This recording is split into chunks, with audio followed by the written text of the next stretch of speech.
Hello everyone, this is JD from Benchmark, and today I'm going to show you how to draw every circle in MicroSurvey CAD. So we're going to start on the main viewport, and you can see that I've drawn some construction lines here for reference, each 5 meters apart. To start, go up to the toolbar and click Draw.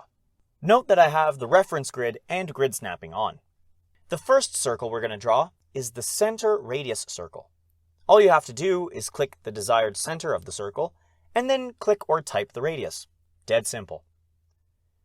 Next, there's the center diameter circle, which is pretty much the same, except now we click or type the diameter, not the radius. So I'm just going to draw a couple here right now, and you can see that with the center on the center line, a diameter of 10 meters touches the top and bottom lines. Next, we have the 2-point circle. This is easily done. It just draws a circle with 2 selected points at either end of the circle's circumference. Then there's the 3-point circle, which is a bit more complicated. All 3 points still lie on the circumference, but they're no longer at opposite ends of the circle.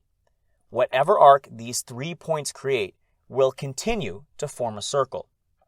The straighter they are, the bigger the circle. Next, we have the radius tangents circle.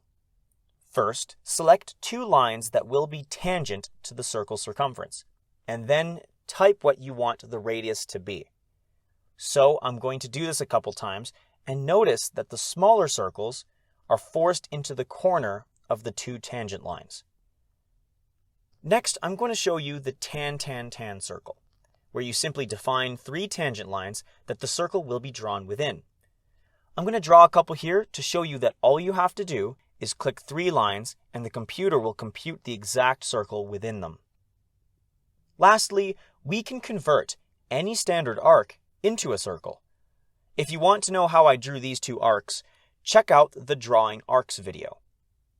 All you have to do is click Convert Arc to Circle and then click whatever arc you want.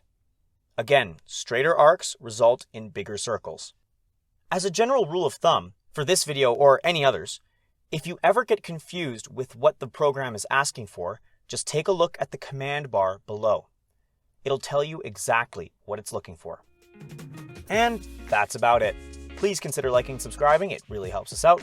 And if you have any questions about this video or about any others on our YouTube channel, please give us a call at 1-888-286-3204 or visit our website at bench-mark.ca.